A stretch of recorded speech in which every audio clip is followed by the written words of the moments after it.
भगवान श्री कृष्ण कहते हैं, अपनी पीड़ा के लिए संसार को दोष मत दो, अपने मन को समझाओ। तुम्हारे मन का परिवर्तन ही तुम्हारे दुखों का अंत है। सोच और नीयत अच्छी रखिए, फिर आपके कष्ट प्रभु स्वयं दूर कर देंगे। लोग अपने शरीर को सुंदर बनाने में लगे रहते हैं, पर आत्मा की सुंदरता शरीर की सुंदरता से बहुत ज़्यादा महत्वपूर्ण है। शरीर तो नश्वर है, आखिर मिट्टी का तो शरीर है, और आखिर मरने के बाद मिट्टी में ही मिल जाने वाला है। लेकिन आत्मा आत्मा तो अमर है। हमें उसकी सुंदरता पर ध्यान देना चाहिए। इंसान की सोच ही उसकी सबसे बड़ी पहचान है, वरना एक नाम के तो हजारों इंसान हैं।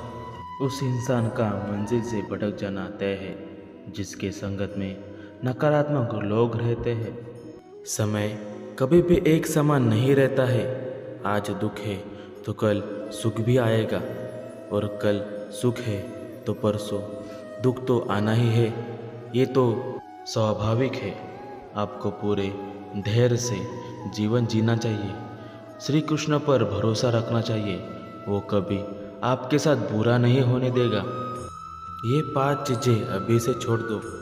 दूसरों को खुश रखना, दूसरों पर उम्मीद रखना, अपनी भूतकाल में ज़िंदगी जीना, अपने आप को किसी से कम आंकना और ज़्यादा सोचना, तभी आप सबसे बेहतर ज़िंदगी जी सकते हो।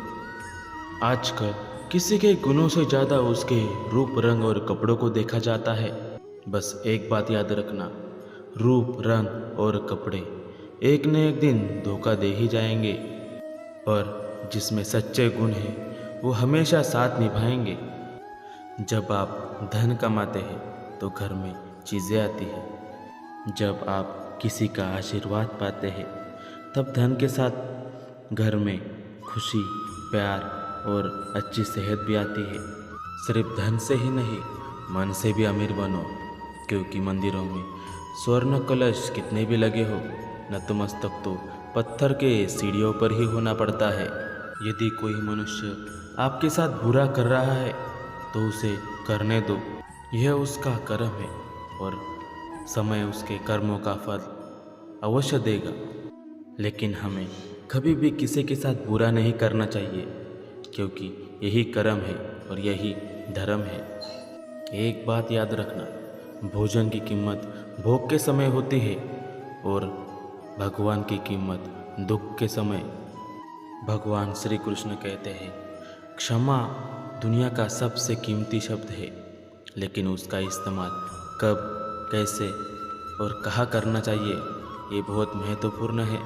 पहला, अगर आपसे कोई अपराध हो जाए तो तुरंत आपको क्षमा मांगनी चाहिए, क्योंकि अगर आप क्षमा नहीं मांगेंगे तो इसमें आपकी ही हानि है।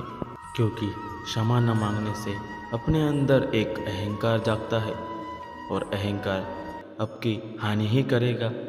दूसरा, अगर कोई अपराध करे और आपसे क्षमा भी ना मांगे तो उसको कभी भी क्षमा नहीं करना चाहिए, क्योंकि क्षमा बहुत अनमोल है और उसे बिन मांगे किसी को भी देना उचित नहीं है। और तीसरा, यदि कोई आपके साथ छल कपट करे और बाद में आपकी क्षमा मांगे तो उसको क्षमा करें। इससे आपके भीतर की करुणा जागेगी, प्रेम जागेगा और ये आपके लिए अच्छा ही है।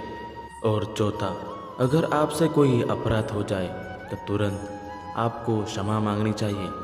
इससे आपको लाभ ही होगा, क्योंकि सामने वाला व्यक्ति आपको क्षमा करे या ना करे इससे कोई फर्क नहीं पड़ता, लेकिन आपके मन में अहंकार की भावना कभी नहीं आएगी और आपका मन अधिक निर्मल हो जाएगा। भगवान श्री कृष्ण कहते हैं, जिसके साथ बात करने से आपका दुख और दर्द आधा हो जाए वही अपना है, बाकी तो सब मोह माया है। दुनिया के ये 4 स्थान जो कभी भी भरते नहीं है, समुद्र, इच्छा का घड़ा, शमशान और मनुष्य का मन। जीवन में अपने वाणी को सोच समझकर इस्तेमाल करना चाहिए, क्योंकि वाणी से दिए गए घाव बहुत ही गहरे होते हैं, जो कभी भरे नहीं जा सकते। यदि जीवन में कभी मौका मिले तो किसी के लिए सारथी बनना, स्वार्थी नहीं। आपको हमारा वीडियो पसंद आए तो वीडियो को लाइक करें और चैनल को सब्सक्राइब करें।